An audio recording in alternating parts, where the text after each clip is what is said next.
Now that's a bed that looks ready to grow. Guten gardening, everybody.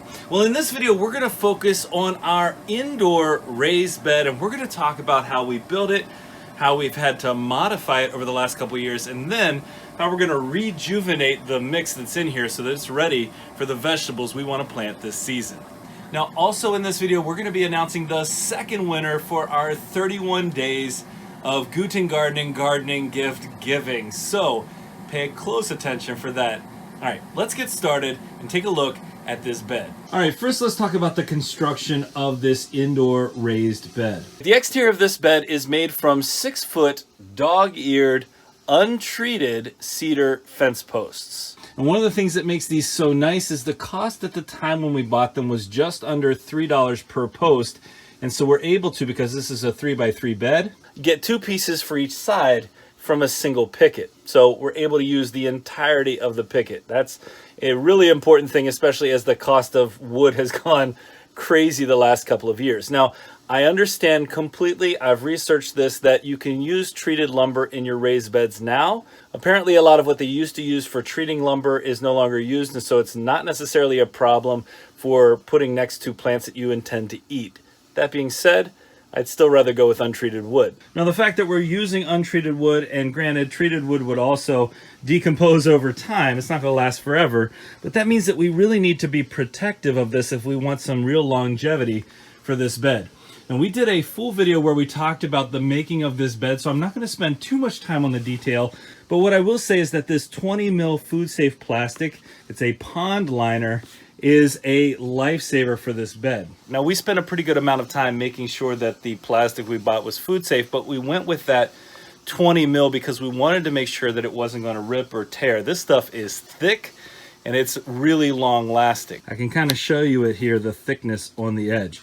Not every plastic is food safe or safe to be near your food, so keep that in mind if you're looking for something to line the inside of a raised bed. Now, when we first built this bed, we didn't have any drainage in here at all. Now, we kept really good track of our moisture levels in this bed the first year, and our production was fine, but we had to be so careful because if you overwater, you flood. You give it a good thorough watering, it floods. So after our first year, we went ahead and added one drain to it. And right here's that drain. Now this drain is actually made for a mobile home, for the sink of a mobile home, but it works really well because the gray piece here comes down through the entirety of this picket that makes up the base, and then this creates a really nice tight seal, so no water is going to pond or get past the seal of this and hit the wood. Well, I'm still underneath this bed, and the reason why I'm here is because one drain just wasn't enough. We were still having problems, and so this season we've added a second and a third drain to make sure we don't have any problems when we give this a nice deep watering. So part of the prep each year is making modifications as needed based on what we see from the previous season's results. And that's one of the nice things about having a DIY bed, is we can know the inner workings and know how best to change it up, make it better.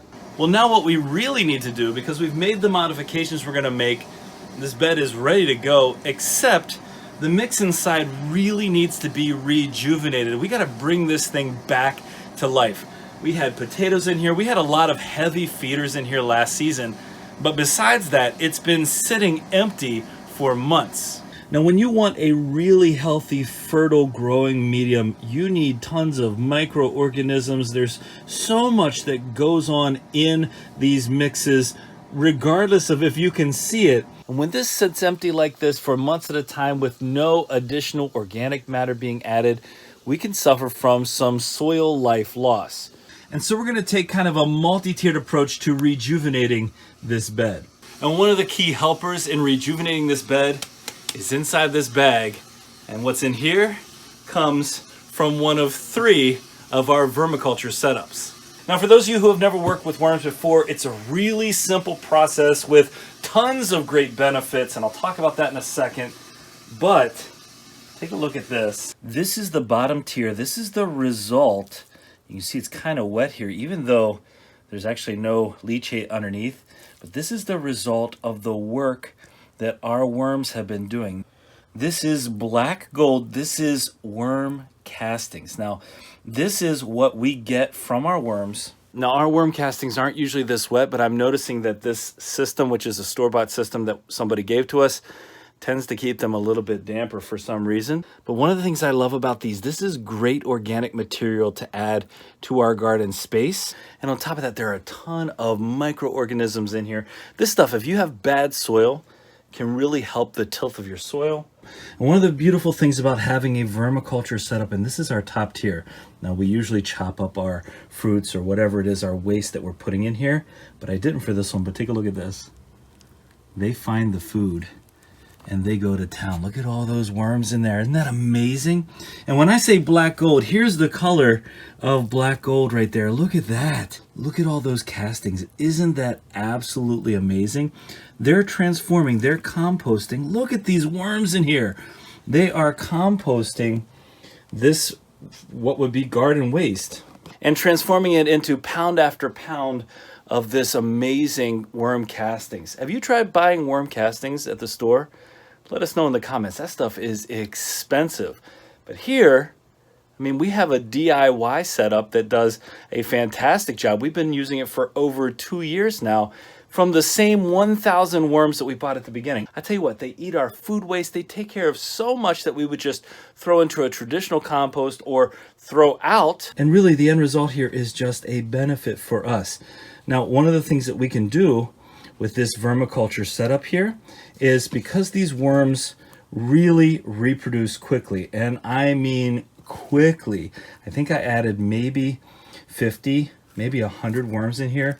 There's way more than that in here now, but I can take these directly and add them in to our raised bed.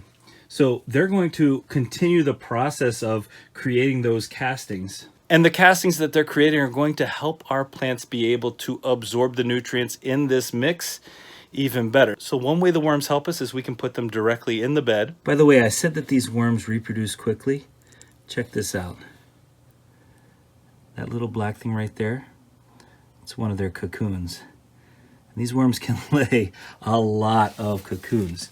So the worms themselves help us to rejuvenate the bed, but on top of that, when we collect some of these worm castings, and we can put the castings directly in the bed as well, amazing organic matter, but we can also make some worm tea. And I've done a video where we made our own worm tea, and that worm tea goes into the bed, and then you're adding a whole bunch of all those microorganisms, like the good, healthy microorganisms that, again, are going to help the nutrients in the soil become available to your plants and really just help the quality and revitalize it. We're bringing back life to the soil. Now, if you'd like more content focused around what we do with our vermiculture setup, let us know in the comments. I'm going to take this moment to pause and tell you our second winner for our 31 days of gift giving.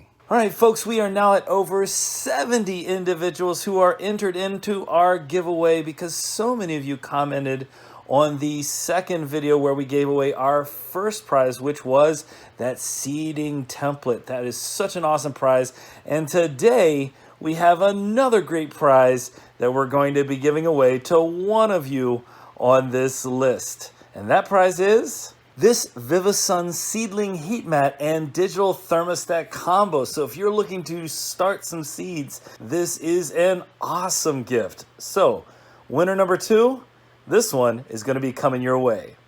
All right, let's find out who our second winner is in these days of giving.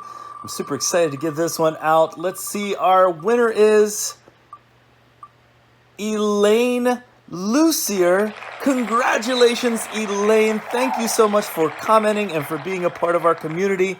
For those of you who see who the winner is, go ahead and leave a congratulations down in the comments as well. Elaine, once you see this, go ahead and comment and reach out to us, and we'll make sure this comes your way as soon as possible. Now, the worms are an amazing help, really, at bringing life back to our mix. But on top of that, we've had some really heavy feeders in here the last couple of seasons, and we're going to treat this bed like it's depleted of its nutrients. Now, typically we would suggest that you go ahead and get a soil test, but this is a pretty small scale.